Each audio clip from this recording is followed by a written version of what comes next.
થોડ તળાવ ફરતે તાર ફેન્સિંગ ખેડૂતો મુશ્કેલીમાં તેના કારણે મુકાયા છે। થોડ પંચાયતના ખેડૂતો રજૂઆત માટે ગાંધીનગર પહોંચ્યા। વન અને પર્યાવરણ વિભાગને લેખિત રજૂઆત કરવામાં આવી છે। તારની વાડનો વૈકલ્પિક રસ્તો કાઢવાની માંગણી કરાઈ છે। કૃષિ વાહનોની અવરજવર બંધ થવાની ભીતિ છે। કોઈ વૈકલ્પિક રસ્તો ઉપલબ્ધ ન હોવાનો ખેડૂતોનો રાવ સામે આવ્યો છે। સંતુલન જાળવી નિર્ણય લેવા માટે ખેડૂતો સતત અપીલ કરી રહ્યા છે।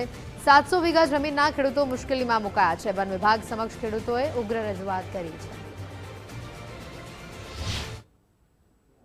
તો હાલ 700 ખેડૂતોની ત્યાં જગ્યાઓ આવેલી છે અને હાલ એ જગ્યાઓમાં એ લોકોની તાર ફેન્સિંગ કરવાનું કામ ચાલે છે અને જેનાથી 700 ખેડૂતોને 1500 વીઘા જમીન આવવા જવાના રસ્તા સાથે એનું બ્લોકેજ થઈ રહ્યું છે।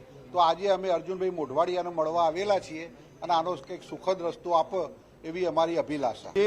જે તાર ફેન્સિંગ ખેડૂતો તરફ છે એમાં રોડની પેલી સાઈડ બીજી સાઈડ કરે તો અમને કોઈ પ્રોબ્લેમ નથી। આવવા જવાનો રસ્તો ખુલ્લો રહે છે। તલાવ સાઈડ રોડ ફેન્સિંગ એમની ચાલુ રાખે। માત્ર ખાલી 25 ફૂટનું અંતર છે બેના વચ્ચે।